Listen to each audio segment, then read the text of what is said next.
really hard decisions people are going to have to start making. Our job is to come up with what we think are fair and equitable proposals that will be placed on the ballot. Then it's up to the voter. The property tax debate is center stage at the state capitol as leaders push to reduce or maybe even eliminate them completely. Lawmakers took the summer to meet with constituents and local governments to figure out how Tallahassee can provide some relief. News Channel 8's Capitol Bureau reporter Mackenzie Laporte is inside the State House with a look at what's ahead. After their last meeting back in May, House members had some homework. Head back to their districts to figure out next steps in cutting property taxes. And while lawmakers are still in the data gathering stages, the state is one step closer to being able to vote on the issue.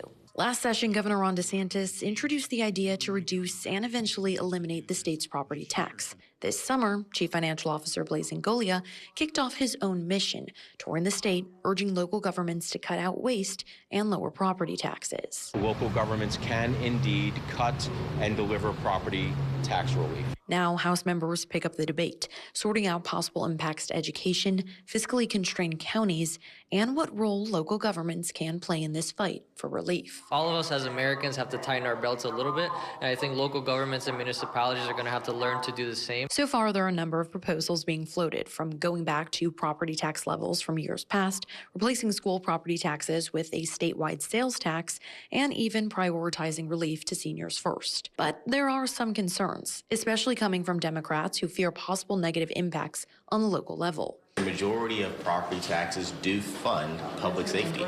And so we start looking at the essential services that are provided by the local governments and looking at, okay, well, relief sounds great, sounds fantastic, but how can we make sure that we're not hurting ourselves as we're trying to look into what relief could look like? Lawmakers hope to have a final property tax proposal ready in the coming months. And before a final proposal or proposals can make it to the finish line, it needs to pass out of both the House and the Senate. The Supreme Court needs to review any ballot language and then needs to get 60% voter approval. Lawmakers will be back here at the Capitol tomorrow to continue the debate. Here at the State House, Mackenzie Laporte, 8 on your side.